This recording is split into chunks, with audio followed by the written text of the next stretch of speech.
glycoside. Maybe kita dengernya agak jarang ya apa itu glycoside. So today with me we can learn about glycoside.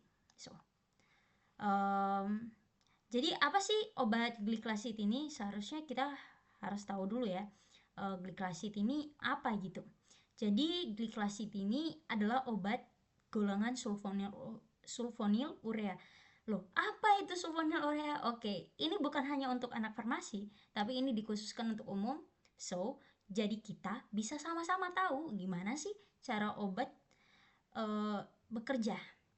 So, in the next slide, we can learn about this. Okay. So, in diabetes mellitus, kita memiliki dua ya. Jadi yang kita tahu itu ada dua. Jadi ada yang tipe 1 sama tipe 2. Tapi apa sih perbedaannya? Kan kita cuma taunya, oh mungkin tipe 1 itu yang berat ya. Terus yang tipe 2 itu kita nggak tahu segimana beratnya sampai bisa dibilang ada perbedaannya gitu. So, tipe 1 ini dapat kita tandai ya bahwa rusaknya sel beta pankreas. Loh, sel beta pankreas ini apa?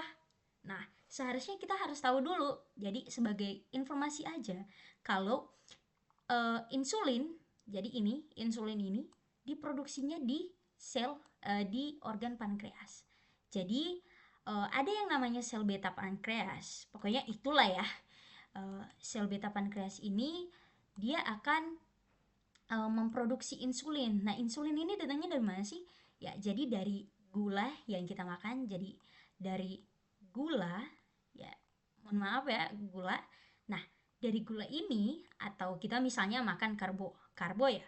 Kita makan karbo. Nah, dari karbo ini yang akan diproses menjadi insulin gitu. Mungkin sampai sini udah paham kali ya. Oke. Ya, kita cari tahu. Jadi untuk TP1 ini rusaknya sel pankreas atau sehingga apa kalau misalnya rusak? Ya, kita pikir aja kalau misalnya tempatnya untuk yang membuat insulinnya udah rusak, ya pasti insulinnya nggak bisa dibuat dong dari dalam tubuh kita. Makanya di sini saya tulis rusaknya sel beta pankreas sehingga insulin tidak lagi dihasilkan dari dalam tubuh. Itu untuk DM atau diabetes mellitus tipe 1. Nah, bagaimana dengan DM tipe 2 atau diabetes mellitus tipe 2? Nah, dia nggak rusak, tapi ada yang namanya resisten. Jadi dia menjadi resisten. Apa sih resisten? Nah, jadi kalau bisa resisten itu kayak udah nggak mempan gitu, udah nggak peka lagi. Jadi menjadi resisten ya. Jadi dia menjadi resisten atau tidak menghasilkan cukup insulin. Karena kan kita memerlukan insulin misalnya dengan kadar sekian. Nah, jadi tubuh itu atau pankreas ini ya tidak selektif atau tidak lagi kayak dulu bisa ngehasilin insulin yang misalnya dibutuhkannya 20 bisa ngehasilin 20, mungkin ya palingan kayak 10 ya kayak gitu-gitu aja ya, pokoknya nggak semampu dulu. Nah, tapi apa kalau misalnya anak farmasi ya, not only farmasi tapi dalam bidang lebih dalamnya lagi. Jadi apa sebenarnya yang terjadi atau dalam farmakologi molekuler saya taruh di sini. Nah, ternyata terjadi apa? Kurangnya kepekaan. Nah, yang tadi saya bilang itu resisten. Jadi dia kurang selektif gitu loh. Kurangnya selektivitas yang membuat apa? Kanal KATP untuk menutup. Jadi ada ada yang namanya kanal KATP. Pokoknya kanal itu atau kita kenal dengan pintu. Jadi kanal itu nama lainnya adalah pintu. Ya, kayak gini. Pintu. So, pokoknya perbedaannya adalah diabetes mellitus tipe 1 itu pankreasnya atau insulinnya tidak dihasilkan lagi dari dalam tubuh sehingga banyak orang yang misalnya kita suntik insulin ya jadi dari luar, sedangkan untuk tipe 2 insulin memang masih bisa dihasilkan dari dalam tubuh tapi kita memerlukan obat untuk membantu agar insulin itu bisa dihasilkan gitu ya. Dari misalnya kita makan gula, tetap bisa dihasilkan menjadi insulin. Oke.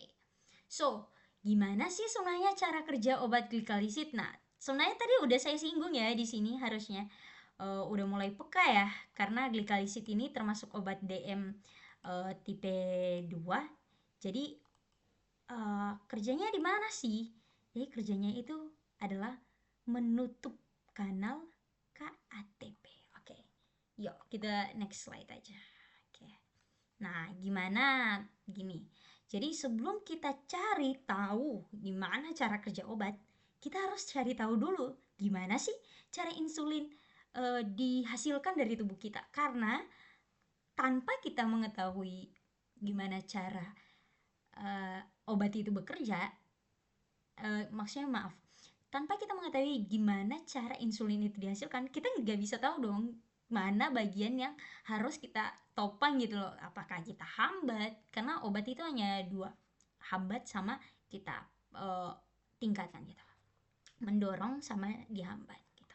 So we have to know bagaimana insulin dihasilkan dari tubuh kita. Kita next ya. Jadi sini saya akan menjelaskan. Jadi di dalam ya, di sini ada, saya ambil dari jurnal ya, dari artikel yang ada. Jadi beta. Jadi di sini ada beta sel ya. Nah, di sini aja bisa. Jadi ini adalah sel beta pankreas ya. Ini adalah beta pankreas.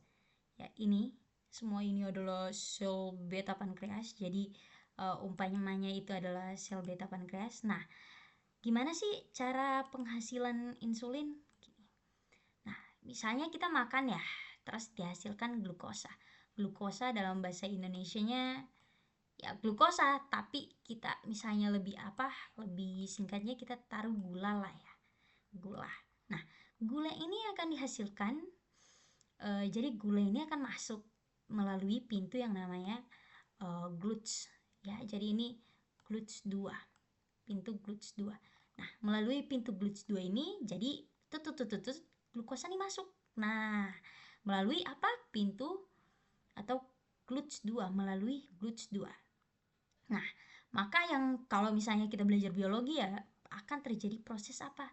Glikolisis atau metabolisme, di mana pirufat akan terjadi pirufat, dan ini adalah bagaimana terjadi respirasinya, dan akan diubah menjadi ATP ya. Ini terjadi glikolisis pirufat, ada ATP ADP atau adenosin trifosfat, adenosin difosfat. Nah, ATP ini kan yang kita tahu sebagai ATP ini apa? ATP ini adalah apa? Energi. Yes, energi ya. Nah, ATP yang sebagai energi ini, ATP sebagai energi ini akan digunakan. Jadi jika ATP sudah dihasilkan, maka kita akan seterusnya ATP ini atau energi ini akan, jadi dia akan berikatan dengan ini. Dia akan berikatan dengan kanal K. Jadi ATP ini akan membantu tertutupnya pintu K ATP channel. Jadi ATP ini akan membantu menutupnya pintu K ATP. Jadi pintu K ini nggak bisa masuk ya. Jadi sampai situ dulu bisa dipahami nggak? Jadi ada glukosa nih, terus dia masuk melalui GLUT2, dia terjadi glikolisis. Nah, hasil dari glikolisis itu adalah ATP. ATP akan menutup atau membantu menutupnya pintu atau kanal ATP, KATP ya. KATP channel atau kanal KATP. Nah, dengan menutupnya pintu K, maka akan apa? Membuat depolarisasi membran. Depolarisasi berarti adanya ya, depolarisasi. Pokoknya depolarisasi, terjadinya depolarisasi Dengan demikian, adanya depolarisasi, ya berarti apa yang terjadi? Terbukanya pintu Ca atau terbukanya pintu kalsium. Nah, karena terbukanya pintu kalsium, jadi nih kalsium nih yang ada misalnya di luar ini nih masuk semua nih ke dalam sel. Jadi kalsium nih full nih. Nah, bukan, ini sorry. Nah, kayak gini. Jadi karena kalsium nih udah banyak ya. Jadi seumpamanya, nah kalsium nih udah banyak nih di dalam ini. Maka akan mendorong apa? Jadi kalsium ini akan mendorong si ini insulin disekresikan. Disekresikan apa? Atau dikeluarkan. Maka terjadilah insulin. Jadi begitulah prosesnya. Bisa dipahami nggak? Jadi tak ulang ya. Memang agak panjang tapi it's okay. Jadi dia akan terjadi seperti ini. Jadi sel glukosa akan masuk melalui GLUT2 dan dia akan terjadi glikolisis, diubah menjadi ATP. ATP akan mendorong penutupan kanal K, akan membantu penutupan kanal K sehingga kanal kalium tertutup dan terjadi apa? Depolarisasi membran. Nah, sehingga dari depolarisasi membran akan memicu terbukanya apa? Pintu kalsium. Nah, Ca ini ingat-ingat aja, Ca ini akan membuat kontraksi. Nah, saat dia masuk, Ca masuk ya. Jadi misalnya Ca di sini ada banyak, dia masuk ke dalam sini, maka akan Ca ini akan mendorong apa? Insulin nih, ini kan insulin ya. Nah, akan mendorong insulin yang di dalam sel keluar sehingga terjadilah sekresi insulin. Nah, terus gimana sih hubungannya dengan orang yang diabetes mellitus tipe 2 yang nggak mampu lagi? Jadi masalahnya itu di sini. Jadi masalahnya ada di sini. Ya, kita bisa lihat. Nah, di sini. Memang agak lain ya. Jadi di sini. Jadi gimana sih cara kerja obat? Nah, kan obat cuma ada dua ya, menghambat sama meningkatkan. Jadi kerja dari obat glikalisid ini ya. Jadi kerja dari obat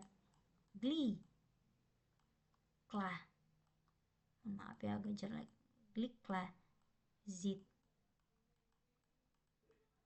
ini adalah menghambat apa nih? Ini dia. Menghambat KATP channel. Atau dia menghambat ini nih. KATP channel. Ini. KATP channel. Gimana sih proses penghambatannya? Ya, kayak gitu. Kan orang yang menderita diabetes mellitus tipe 2, dia udah nggak peka lagi. Jadi si ATP ini udah nggak peka lagi buat menutup pintu ini. Jadi dia udah nggak sepeka dulu gitu loh, kayak dia ya. Jadi umpamanya kayak dia udah nggak sepeka dulu lagi. Jadi kamu harus ada cara gitu loh supaya si ATP ini bisa peka lagi gitu untuk menutup ini. Nah, jadi sulfonylurea jadi glikalisid membloknya kanal ATP channel sehingga CA-nya bisa masuk. Lah, kalau ini nggak diblok gimana? Ya nggak akan masuk CA-nya nggak akan masuk, ya nggak akan terjadi pengeluaran apa? Insulin. Ya, gini, sorry. Jadi, kalau misalnya CA-nya pintu ini nggak ditutup, ya pintu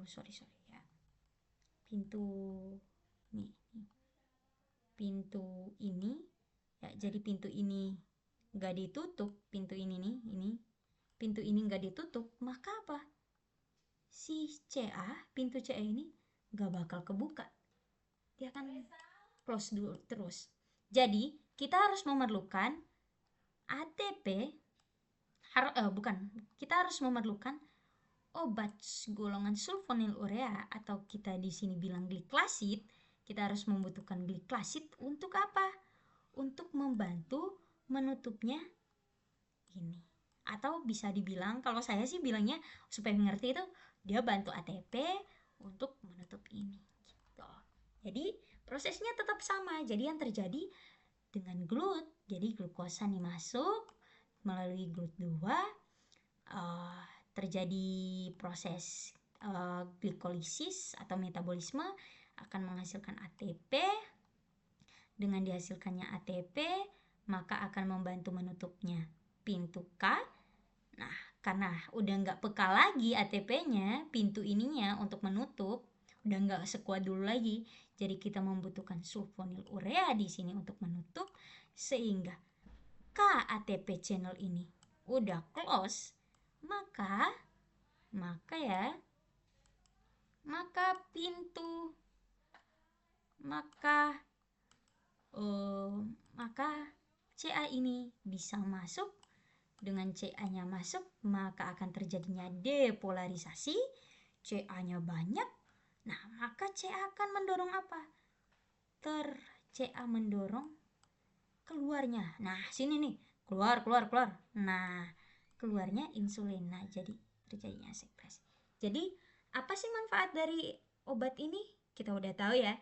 Jadi, intinya sulfonylurea atau glikosid ini menghambat KATP channel, jadi ini diblok agar CA dapat masuk dan CA dapat mendorong terjadinya sekresi insulin. Gitu. Pokoknya kalau kita ingat-ingat aja, pokoknya tugasnya adalah KATP channel di blok, gitu aja. Kayak gitu aja. Udah ya. Jadi gitulah prosesnya. Sedangkan jadi demikian prosesnya. Sebenarnya obat dalam memahami farmakologi ini lebih mudah jika kita dapat melihatnya secara langsung. So, untuk menutup ini saya memiliki